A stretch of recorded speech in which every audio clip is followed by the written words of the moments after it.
What's up guys, Gian here of Gadget Pilipinas. Welcome back dito sa ating channel. This is of course our quick impressions of what was announced earlier by Smart Communications, and this is the new 5G smartphone by the company in partnership with ZTE. This is specifically the ZTE Blade A75 5G. And what we're going to do is we're going to give you guys a quick overview of the unboxing experience. Ano yung dapat yung ma-expect sa telepono na ito. Pangatlo would be ano ba yung benepisyo na pwede nyo makuha sa telepono na ito. Ano rin ang benepisyo na makukuha ng Smart Communications. At saka, ano ba yung first impressions ko dito? I know this is an early impressions kasi kakukuha ko lang ng telepono, and we hope to be able to publish our full review in 2 weeks. No? So mga nanonood sa inyo at bago lang sa channel na ito, we usually do first impressions first, and then we publish our full review on our website at gadgetpilipinas.net. Ang gagawin natin is we're going to unbox this new smartphone, at syempre wala nang patumpik-tumpik pa, no? At simulan na natin yung unboxing experience. Ito yung pinaka-box niya, as you can see, no? May konting branding si Smart dito. Nakalagay kung magkano ang presyo. Importante yan kasi nung unang in-announce ito, nag-leak ito eh. May mga nagbebenta ng more than 5,000 or more than 6,000 pesos ang telepono ito, no? At nung natanggap nila yung kanilang mga units, ay hindi po 5G yung nakuha nila, kundi 4G. Medyo na-scam, no, yung mga taong iyon. At ngayon, no, tama lang ginawa ng Smart dito. You have here the 5G smartphone, 5,450 yung presyo, ano yung specifications, itsura ng telepono. At ang importante dito yung nakalagay yung 5G kasi dapat ang kinukuha mo ay yung 5G smartphone because ito nga naman talaga yung dahilan kung ba't mo dapat siya kunin. No, not for anything else. No? Apart from, of course, other things like camera, gaming pa, o kaya naman ay display, malaking display, 5G. No? Kapag nakakuha ka ng 4G na version ito, abay, magreklamo ka kasi ibig sabihin hindi yun authorized. Alright, so let's now move on to the unboxing experience. Para hindi mapeke, makikita ninyo, no, meron ditong para mga logo si Smart sa plastic. Ayan. Okay, so nakalagay dito kung anong brand ito. This is ZTE Blade A75 5G.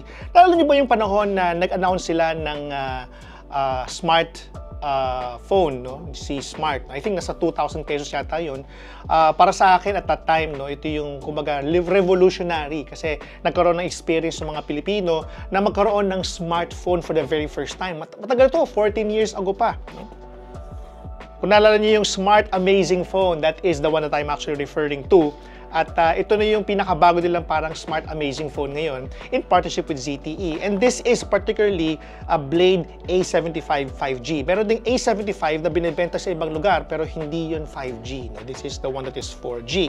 And again, as a partnership with ZTE, no? Marapat lang nakalagay dito ay ZTE. And this one has 8 gigs of extended RAM. No? 4 gigs RAM lang po talaga ito, pero nagiging 8 kasi meron siyang virtual RAM na tinatawag. Alright, so now what we have here is the included prepaid SIM of the 5G smartphone of Smart. And ito ay pwede nyo makuha in various ways. No? Pwede kang prepaid, pwede rin na ito na postpaid, at pwede rin makuha ito via credit card, 6 months to pay, 0% interest. Now, if you get the prepaid version, you'll get it with a free Power 50 na plan, no? At least for prepaid, may 5 gig ni data plus 10 minutes of calls per day plus 100 texts per day for 3 days. And yes, you can also get this via postpaid. You can get this at Postpaid Plans Plus 999, which include only 5G, may unlimited din na all net calls saka entertainment perks. And as I mentioned earlier, pwede rin to na 6 months to pay, 0% interest. So, yep, so that's it for our yung mga available na mga options, no, for you. Now, what else? We have here a smaller box, and in here you will find the case, at saka dito rin yung pinaka-manuals. Plus, as you can see earlier, meron din dito na SIM ejector tool right over here. So, ito siya, no? Ito yung mga manuals. These are rather familiar na mga unboxing experience because when I unboxed the Nubia Music and also yung pinaka-bago nila Nubia Neo 2, it is quite the same unboxing experience because everything that you're seeing here are pretty much the same. You can find inside the retail boxes of these devices that I mentioned. Tuloy na natin, no? Ito yung Blade A75 5G, which we will be looking at later on. May kasama dito na charger, and also we have the USB Type-C saka to Type-A na cable. So those are pretty much everything. And alright, so this is now the phone. So let's now remove this from its plastic. There you go. Okay. So, quick impressions on the design of the phone. As you can see, meron dito, no, familiar yung pinaka-red na button nito because this is the same thing that we can find on other ZTE devices. At kung familiar din kayo sa Red Magic, no, the same din yan. No? Meron din silang ganyang kalang style, no, sa kanilang mga smartphones. I really like the huge circular camera ring. You have the SIM tray tool here. Nothing actually at the top. Meron ditong 3.5mm jack, microphone, at saka yung Type-C na port. It's pretty much everything that you can expect from a smartphone. Pero ang laki ng display, no? And as you can see right here, may parrot pa dito. May friend tayo na parrot, no? Friend na parrot. And yep, so everything that you can expect from a smartphone. But I really do like the touch and the design of this smartphone. I cannot sometimes believe, no, na ito ay 5,450 pesos lang. And if you compare this to the Nubia, which is a fairly cheaper device, and if you compare this also to the Neo 2, the design of ZTE devices are really, if I may say, pretty premium, no? At hindi na iba ang Blade A75 5G, and let's add the fact that this one is also 5G, no? Now, in terms of specifications, this one has a Unisoc processor. You can now check out the details right on the lower left side of this video. And of course, in terms of RAM, as I mentioned, 4 gigs RAM siya na hardware, but you can extend it up to 4 gig more, kaya magiging 8 gigs. So meron kang virtual memory there, 128 gig of internal storage. Ngayon, ano ba yung benefits na makukuha ng mga Pilipino dito sa ginawa ni Smart at saka ng ZTE? Unang-una sa lahat, no, this device is a 5G smartphone at less than 6,000 pesos. It is sometimes hard, no, to look, if hindi sobrang hard, no, to look for a smartphone at that price na 5G. Okay? Let us know in the comment section down below if you can find one, no, that is available locally in the Philippines. Hindi mo kailangan dumaan sa ibang mga channels. Hindi black market, with support, warranty, may backing ka from 1 or 2 companies to back you up in terms of after sales. Let me know if meron dito sa inyo na makukuha ng 5,450 na brand new na 5G smartphone. And yes, some of you would say, Gia, hindi ko naman kailangan ng 5G. Okay lang sa akin ng 4G. I get that. I think that's okay. And hindi kita pipilitin na kumuha nito. But it is important to understand na binababa ni Smart yung presyo ng 5G smartphones. And they're setting a very good example here. 5,450 for a 5G smartphone. It's very hard to find one these days. This is one.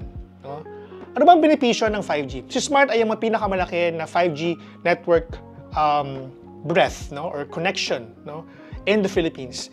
And they would want to actually maximize that with this kind of smartphone. Yes, dumadami na ang 5G usage in the country, and having a device like this would further democratize the use of 5G. Malaking tulong yan. At malaking tulong sa mga Pilipino because for those of you who are into streaming, the connection is really better, no? It's faster.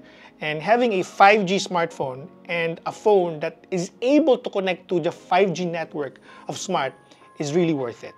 I've been using 5G of Smart for 4 years now, and I'm having a blast, no? And I want to share this experience also with you. And the same thing, Smart wants you to experience 5G that they have for you. Alam mo ng benepisyo nito kay Smart? Siyempre, may benefits ng telepono eh. Kikita sila dyan, no? At pangalawa, no, sayang naman yung infrastructure nila kung hindi magagamit. No? So, siyempre, mabebembang din sila ng kanilang mga bosses, no, kapag hindi nagagamit at na-maximize yung kanilang naging investment. And I think as a business, it is important for them to also grow. Because when they grow, we also grow as a consumer or as consumers. No? I think that's very important for us to remember that. No? Again, just to go back, circle back tayo dun sa benefits naman para sa atin, no? We're backed by two companies here. We have ZTE and also we have Smart, no, to help us in terms of after sales. That is important because kapag nagkaroon ng problema sa telepono mo, you have Smart and ZTE to help you. Now let's move on to very quick impressions. I think, again, this is not yet my full review and I don't even think that this will give justice to what this phone can really do. Pwedeng palyado siya in terms of performance, pwedeng hindi, no? But the way I see it right now, first impressions ko, magandang design, but it's not about the design, it's about the connection. Yun ang pinaka-importanting ilalagay ko doon sa review namin. We don't usually talk much about connectivity, but that is really one of the things that we'll be talking about in our full review. Apart from the usual benchmarks, apart from the usual camera performance. This one also has 4K 30 FPS. Madalang yan para sa isang smartphone at that price na mayroong 4K 30 FPS. And just to give you an example of how it is, no? Let me just take a video here. This is a sample of video recording using the ZTE Blade A75 5G using 4K 30 FPS option. And I want you to see, no, yung quality ng video na nakita nyo doon, no?